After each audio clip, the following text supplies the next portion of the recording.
Hello science fans! Sa pagpasok ng 2025, hindi ko mapigilang mag-reflect sa ating mga milestones at challenges na humugis sa ating journey bilang isang Filipina scientist na gustong i-advance ang science at i-empower ang mas marami pang tao dito sa Pilipinas.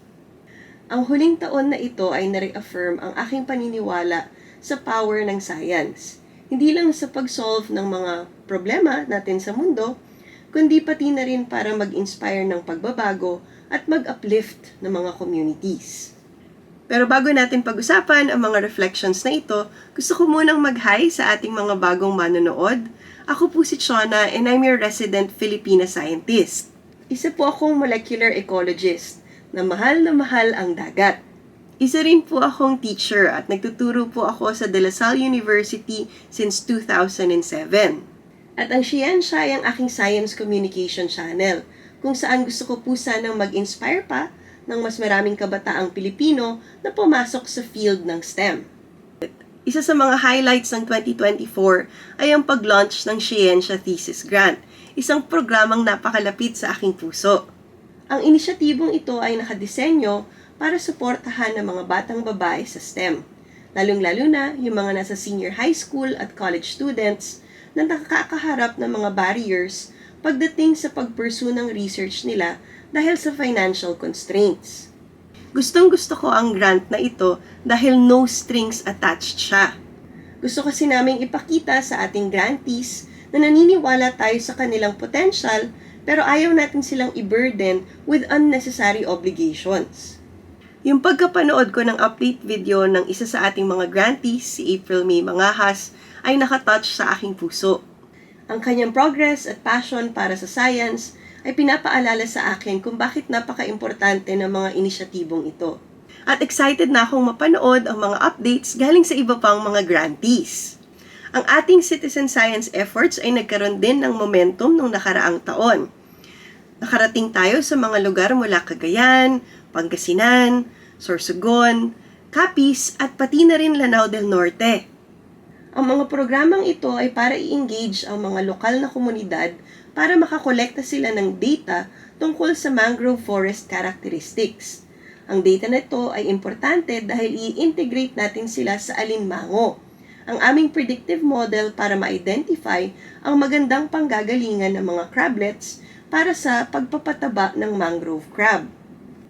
Kadalasan, dinidescribe namin ang alinmango bilang isang dating app sa pagitan ng crablets at crab ponds.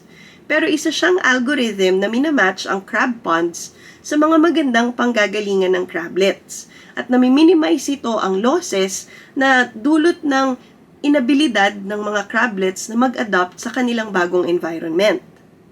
Ngayon, nakabase siya sa satellite data. At pag ginamit natin ang citizen science data, tataas ang accuracy nito dahil ang proseso na ito ay tinatawag na ground truthing, ang pag-verify ng satellite data with on-the-ground observations. Ngayong taon, papalawakin pa natin ang ating data collection dahil makakarating na rin tayo sa Samar. At syempre, babalikan natin ang ating mga sites nung nakaraang taon. Para na rin malaman natin kung nagbago na ba ang environmental perspectives ng ating citizen scientists dahil tumutulong na rin sila sa research ngayon. Ang nakaraang taon ay nagbigay din sa atin ng isang napakagandang oportunidad para bumisita sa Paris, France, isang lugar na may rich history ng discovery at innovation. Bumisita ako sa France para suportahan ang aking asawa sa kanilang pag-set up ng Aklan Pinya Handloom Weavings and the School of Living Traditions Philippines and UNESCO exhibit. Habang nandun, nagkaroon tayo ng oportunidad para bumisita sa napakaraming magagandang museum. Kasama na doon ang Louvre, syempre, ang Musée del Homme, ang Musée de Quai Branly, at ang French Museum of Natural History. Nag-explore din tayo ng catacombs. Pero ang isa sa mga pinaka-memorable na experience ko ay ang pagbisita namin sa Pantheon, kung saan nakita ko ang Foucault's pendulum at ang kinalibingan ni Marie Curie.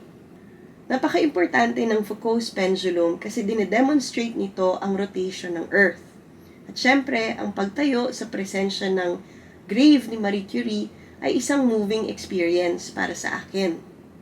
ang kanyang pioneering work bilang isang babae sa field ng STEM ay patuloy akong ini-inspire para mag-push ng boundaries at mag-break ng barriers sa field na ito. So ayun, ngayong taon pala, magta-transition na ako bilang direktor ng Brother Alfred Shields Ocean Research Center o SHORE ng De La Salle University.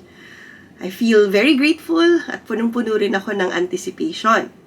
Siyempre, tuloy-tuloy ang ating mga research projects at mataas ang ating pag-asa para sa mga bago na gagawin pa natin sa taon na ito. Ang nakaraang taon ay isang journey ng paglago, ng pagtutulungan at ng pagpapatibay. Isang pribileho na ipagpatuloy ang trabaho na ginagawa ko. At excited pa rin ako sa mga opportunities at pati na rin challenges na pwedeng dalhin ng 2025.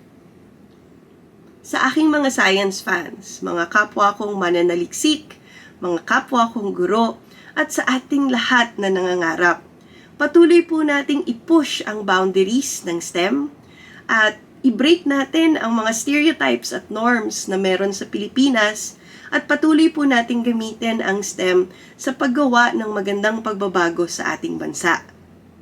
Kamusta naman kayo? Kamusta ang 2024 nyo? And what are you looking forward to in 2025? Share nyo naman sa comments below.